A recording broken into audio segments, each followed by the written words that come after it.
Good evening student. तो आज हम जो है अपना नेक्स्ट वो जो टॉपिक था लास्ट वाला सर्व शिक्षा अभियान, वो हमारा टॉपिक रह गया था, उसे ही हम जो है आज कंप्लीट करेंगे।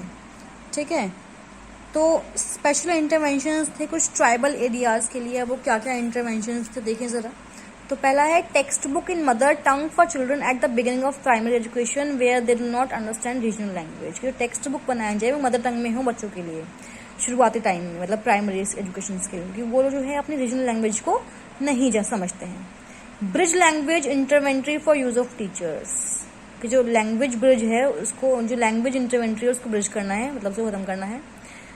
आंगनवाड़ी, बालवाड़ीज और creches in each school in tribal area so that the girls are not required to do baby sitting. की मतलब जो लड़कियां जो है घर पे अपने भाई बहनों को देखती हैं वो जरूरत ना पड़े बच्चों के लिए जो है आंगनवाड़ी बालवाड़ी जो है वो खोली जाए।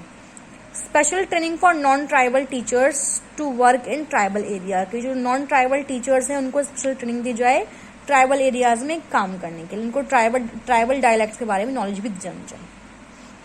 Special plan for nomadic and migrant worker, जो नोमैडिक और माइग्रेंट वर्कर्स होते हैं उनके लिए कुछ स्पेशल प्लान बनाया जाना चाहिए।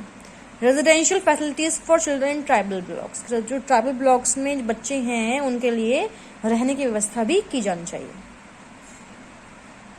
उसके बाद है Sarva Shiksha Abhiyan with special reference to education of children with special needs.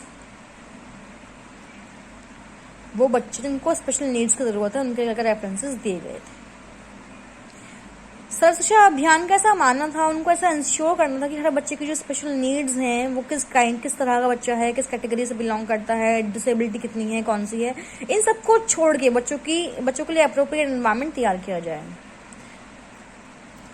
SSA ने अडॉप्ट किया जीरो रिजेक्शन पॉलिसी, फिर कोई बच्चा जो है बिना एजुकेशन के ना रहे। कुछ एक्टिविटीज वहां पे जो है डाली गई, सजेस्ट की गई इस प्रोग्राम की सफलता के लिए। क्या एक्टिविटी थी? पहली है identification of children with special needs, कि सबसे पहले क्या करें कि उन बच्चों की पहचान करें जिनको जो स्पेशल नीड्स चाहते हैं।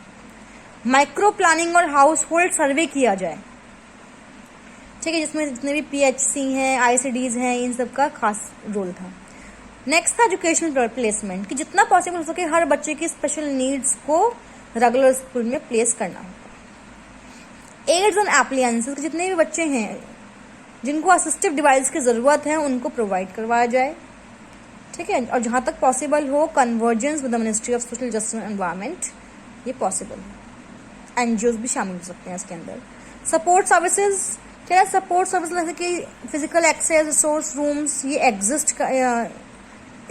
एग्जिस्टिंग BRC एंड CRC के अंदर special equipments, reading material, special educational techniques, remedial teaching, curricular adaptation, adapted teaching strategies and other services like physiotherapy, occupational therapy, speech therapy, सब दी जानी चाहिए।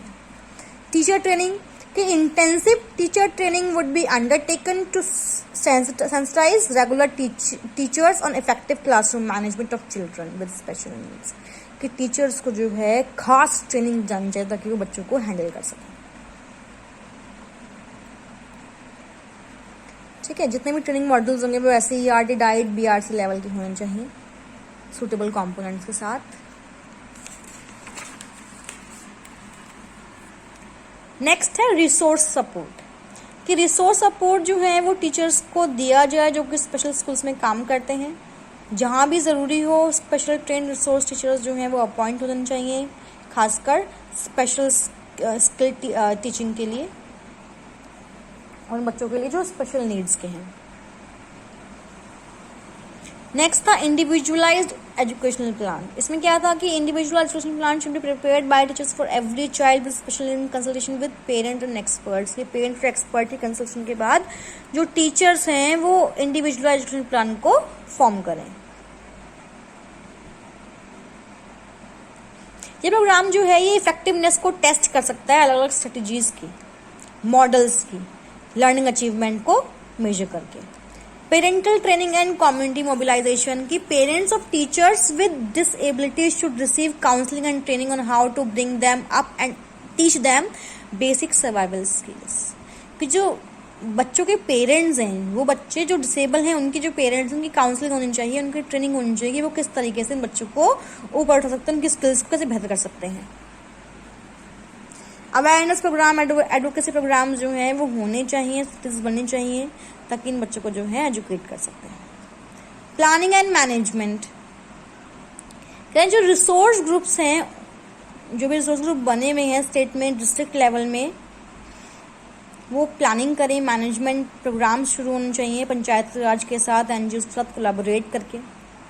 स्ट्रेंथनिंग ऑफ स्पेशल स्कूल्स, कि जहाँ भी ज़रूरी है स्पेशल स्कूल्स को स्ट्रेंथन किया जा सके, रिसोर्स सपोर्ट मिल सके, in convergence with department and agencies working in that area.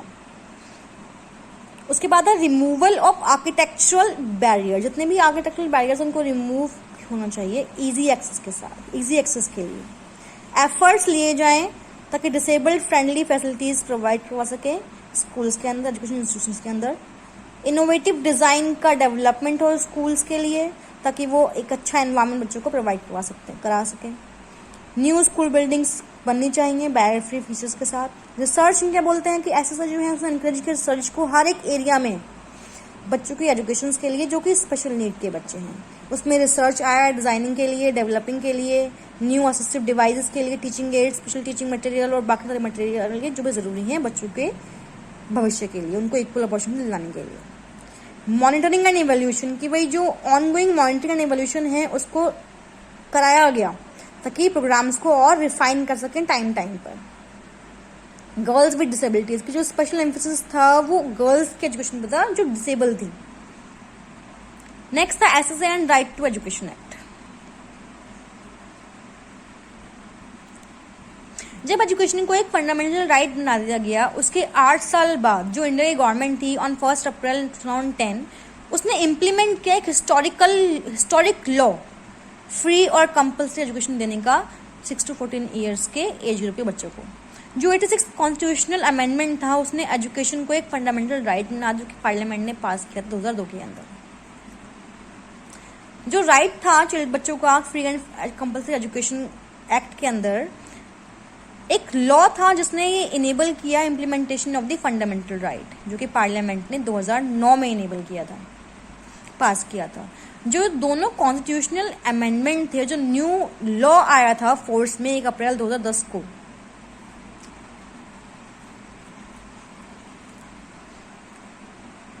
जो नया लॉ था उसने क्या किया, उसने ओब्लिगेटरी किया पार्ट को स्टेट गवर्नमेंट के पार्ट को लोकल बॉडीज के, ताकि वो इंश्योर कर सकें कि हर एक बच्चा जो है वो स्कूल में एजुकेशन ले, अपने नेबरहुड के स्कूल में।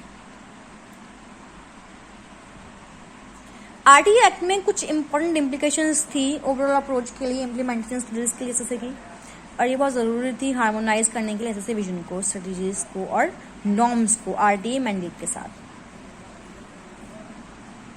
ऐसे तो नॉर्म्स जो थी उसको रिक्वायरमेंट थी बदलाव की आरटीई प्रोविजन के साथ। अब वहाँ पे कुछ बदलाव किए गए, देखें क्या क्या है। आरटीई प्रोविजन एक टेबल बना हुआ है, सीरियल नंबर, आरटीई प्रोविजन और एडिशनल रिक्वायरमेंट अंडर एसएससी। तो 8 यहाँ पे पॉइंट्स दिए गए हैं, यहाँ पर देखते हैं क्या कह रहे हैं। पहला है any express expenses which may prevent a child from pursuing and completing elementary education. तो यहाँ पे कह रहे हैं SSC makes provision for text book, SSC ने प्रोविजन रखे टेक्स्ट बुक के लिए, वर्क्स बुक्स के लिए और बाकी एसेंशियल टीचिंग लर्निंग मटेरियल जो थे बच्चों के लिए 150 रुपये per child for primary stage and 250 rupees per child for the upper primary stage to the extent that these are not already provided by the state government. NPGEL cluster में SSC ने provide करवाया savings from text book, कि text books जो savings हो रही है उसका इस्तेमाल हम एडिशनल आइटम्स को प्रोवाइड करवाने के लिए कर सकते हैं, stationery, slates, uniforms, skirts for girls etcetera. बच्चों के मामले में जो स्पेशल नीड्स के बच्चे थे, एसएससी ने प्रोवाइड करवाया यूनिट ऑफ कॉस्ट रुपीज 1200 पर चाइल्ड। तो स्पेशल नीड्स के बच्चों के लिए 1200 रुपये पर बच्चा दिए जाएंगे। इसके अंदर उसकी उनकी identification, provision of aids and appliances, engagement of resource teacher शामिल हुआ। प्रोविजन था मिड डे मील के लिए अलग से। अब कुछ और एडिशनल प्रोविजंस किए गए थे एसएससी के अंडर में। पहले था uniforms for all children where ever these are not provide by the states, कि सब बच्चों के लिए चिल्ड्रन, सब बच्चों के लिए यूनिफॉर्म्स होगी जो स्टेट्स जहाँ भी स्टेट प्रोवाइड नहीं करवाते हैं। ट्रांसपोर्ट फैसिलिटीज़ थी जहाँ भी नेसेसरी हो प्रोवाइड करवाई जाएंगी। अब current unit cost under SSC for children with special needs to be enhance, जो करंट यूनिट कॉस्ट था उसको एनहांस किया जाएगा। फिर था school with the limits of the neighbourhood. कहें जो करंट नॉर्म्स थे ऐसे के अंडर में उनको चेंज होने की जरूरत, इसके अंदर स्कूल्स थे लिमिट्स ऑफ नेबरहुड के अंडर में, स्टेट गवर्नमेंट ने प्रेस्क्राइब किया था इसको। ऑल्सो नीड्स थी किसकी, रेजिडेंशियल स्कूल को प्रोवाइड करवाएंगे, जहाँ भी बच्चे जो हैं, जहाँ भी स्कूल हैं, ट्रांसपोर्ट यहाँ प्रोवाइड नहीं करवा सकते, वहाँ पर हम रेजिडेंशियल स्कूल को खोल सकते हैं। तीसरा था school building, classroom, drinking water and toilets. कैसे से नॉर्म्स में civil works allow for construction of classroom for every teacher और फॉर एवरी ग्रेड क्लास, की हर क्लास के लिए, हर ग्रेड के लिए, हर एक टीचर के लिए क्लासरूम जो है बनाया जाना चाहिए जहाँ भी कम है। हेड टीचर्स रूम होना चाहिए अपर प्राइमरी स्टेज तक। ड्रिंकिंग वाटर और टॉयलेट्स जो हैं एग्जिस्टिंग स्कूल में प्रोवाइड करवानी चाहिए। Office come store room, head teacher room at primary school, primary schools उनको मॉडिफाई करने की ज़रूरत है। Office come store room cum head teacher room for primary school होना चाहिए। उसके बाद है teaching learning equipment. Teaching learning equipment में क्या क्या हो, कहते हैं ऐसे provide for one time grant for teaching learning equipment. SSC ने प्रोवाइड कराया one time grant teaching learning equipment के लिए for new primary and upper primary and schools के लिए। और ये भी प्रोवाइड करवाया कि जो टीचिंग लर्निंग इक्विपमेंट्स हैं वो प्रोवाइड हो रिक्यूरिंग बेसिस पर एनुअल स्कूल ग्रांट से। जो इम्प्लीकेशंस थी आरटी एक्ट में वो थी all schools follow an 8 year elementary education cycle, 5+3 के साइकिल्स जो हैं वो फॉलो करें। States that need to integrate class 5th and 7th with the primary and upper primary cycle respectively will need to be supported with one time grant for teaching learning equipment. Next था teaching facility for teachers. अब teaching facilities में क्या था कि training of about 7.6 lakh existing untrained teachers who need to professional train, के 7.6 lakh teachers जो exist करते हैं उनको ट्रेन होने की ज़रूरत है, जो प्रोफेशनली ट्रेंड अभी तक नहीं है। Additionally, about 10 lakh teachers will need to be inducted as per RT Act within a short period of time. Many of these teachers also require professional training. 10 lakh teachers थे जिनको इंडक्ट करना था RT Act के तहत short time period के लिए, और बहुत सारे टीचर्स ऐसे में से जिनको रिक्वायरमेंट है प्रोफेशनल टीचिंग की।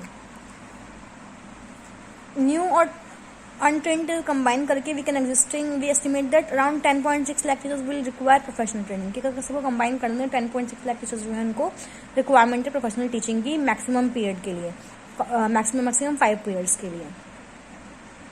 Funding for annual in service training as well as training of untrained teacher will need to be provide from SSA। जो फंडिंग था एनुअल इन सर्विस ट्रेनिंग का और ट्रेनिंग फॉर अनट्रेंड टीचर्स का, वो SSA से provide करवाया जाएगा appropriate enhancement of unit cost के साथ। नेक्स्ट था special training of out of school children to admit them in age appropriate class. के SSA ने प्रोवाइड कराया इंटरवेंशन के लिए under AIE centres for out of school children. जो norms under AIE component उसको कन्वर्ट करने की नीड्स थी norms for special training under the RTI act के तहत। इसके बाद था reimbursement by the state to private schools for 25 children belonging to weaker section and disadvantaged group। तो कहना कि भाई ये SSA ने प्रोवाइड नहीं करवाया था, ये स्टेट बाय स्टेट प्रोवाइड करवाया गया था। Maintaining record of children of 6 to 14 years age group, maintain करना रिकॉर्ड्स को। State follow several type system for maintaining records, किसी स्टेट जो है वो अलग अलग सिस्टम को फॉलो अप करते हैं। तो वहाँ पर एक नीड थी, there is a need to move towards unified system of collecting data, and unified system होना चाहिए डेटा कलेक्ट करने का और मेंटेन करने के लिए। तो 2001 से जो है सर्व शिक्षा अभियान सपोर्ट कर रहा है गवर्नमेंट के एफर्ट्स को, ताकि 20 million out of school children जो हैं उनको एलिमेंट्री एजुकेशन में डाला जा सके। इसके अंदर फर्स्ट जनरेशन लर्नर्स हैं from long deprived communities and minority school childrens, minority communities और children with special needs. Result क्या हुआ कि the number of out of school children has been reduced from 2.5 crore to 96 lakh, मतलब 2.5 करोड़ से 96 लाख पर आ गया था 2 साल के अंदर अंदर वो बच्चे जो अभी स्कूल में नहीं आए हैं। Currently, the projected infrastructure gaps in school has reduced at primary level with the opening of more than 1.29 lakh new schools. मतलब 1.29 लाख स्कूल जो हैं वो नए खोले गए थे. 1.06 स्कूल बिल्डिंग्स जो हैं वो कंस्ट्रक्ट की गई थी और 3.30 लाख एडिशनल क्लासरूम जो हैं वो बनाए गए थे. 1.62 lakh drinking water facilities provide करवाई गई थी और 2.22 लाख टॉयलेट जो हैं वो कंस्ट्रक्ट किए गए थे. ठीक है. यूनिवर्सल एक्सेस जो था वो कम्प्लीटली अचीव कर लिया गया था with more than 98% of children having a primary school with 1 kilometre of home. तो मतलब अपने घर से 1 किलोमीटर के दायरे में 98% बच्चे जो हैं वो स्कूल जा रहे थे. और बहुत सारे स्टेट्स इधर अप्रोचिंग यूनिवर्सल प्राइमरी एनरोलमेंट और हैविंग ऑलरेडी अचीव. मतलब बहुत सारे स्टेट्स ऐसे भी थे कि या तो वो अप्रोच कर चुके हैं, अचीव कर चुके हैं, वो अप्रोच कर रहे हैं यूनिवर्सल प्राइमरी एनरोलमेंट को. कह रहे हैं कि भाई public school enrolment of children from long deprived community scheduled caste STs now exceeds their share in the general population. मतलब जो प्राइवेट स्कूल से उन्होंने भी अपने एससी एसटी के लिए जो शेयर था वो बढ़ाया था. 2.7 मिलियन बच्चों में से जो स्पेशल नीड्स के बच्चे थे उनको आइडेंटिफाई किया गया. 2.5 मिलियन जो है उनको एनरोल किया गया बाय 2008. सर्व शिक्षा अभियान का जो प्रोग्राम था वो एम्बिशियस ऑब्जेक्टिव के साथ क्रिएट किया गया था ताकि इंक्रीज कर सकें हम एनरोलमेंट को, रिड्यूस आवर स्कूल चिल्ड्रन, और जो बच्चे स्कूल से बाहर उनका नंबर रिड्यूस करने के लिए, नैरो जेंडर के लिए और सोशल गैप्स के लिए, जेंडर एंड सोशल गैप्स कम करने के लिए और एलिमेंट्री एजुकेशन की क्वालिटी को बढ़ाने के लिए. और ये प्रोजेक्ट था उसमें प्रोग्रेस रिमार्केबल थी, इतनी अच्छी इसमें प्रोग्रेस हुई थी ताकि वो जेंडर और सोशल गैप्स को कम कर सके. मतलब इस अभियान ने एक हद तक, काफ़ी हद तक even gender and social gaps को कम कर दिया. तो ये था आपका सर्व शिक्षा अभियान के बारे में. टॉपिक कम्प्लीटली खत्म हो गया है. इस टॉपिक को आप अच्छे से कर लें. काफ़ी इंपॉर्टेंट टॉपिक है, अच्छा टॉपिक है, सिंपल भाषा में लिखा गया है, बहुत कुछ है इसमें पढ़ने वाला. अगली क्लास में हम पढ़ेंगे रमसा के बारे में, RMSA राष्ट्रीय माध्यमिक शिक्षा अभियान, राष्ट्रीय माध्यमिक शिक्षा अभियान. इसमें क्या कहा गया था, SSC 2 के नाम से भी हम इसको जानते हैं. सर्व शिक्षा अभियान प्रोग्राम 2 के नाम से इसको जाना जाता है. ठीक है, इसको हम अगली क्लास में कंप्लीट करेंगे. तब तक के लिए आप जो है अपना आज का टॉपिक खत्म कर लें. सर्व शिक्षा अभियान का 2 क्लास में टॉपिक खत्म हुआ है. पर जिसने ना देखी हो पहली वीडियो, पहले वाली वीडियो देखे, बाद में ये वाली वीडियो देखे, सो दैट आपको जो टॉपिक है वो अच्छे से क्लियर हो जाए.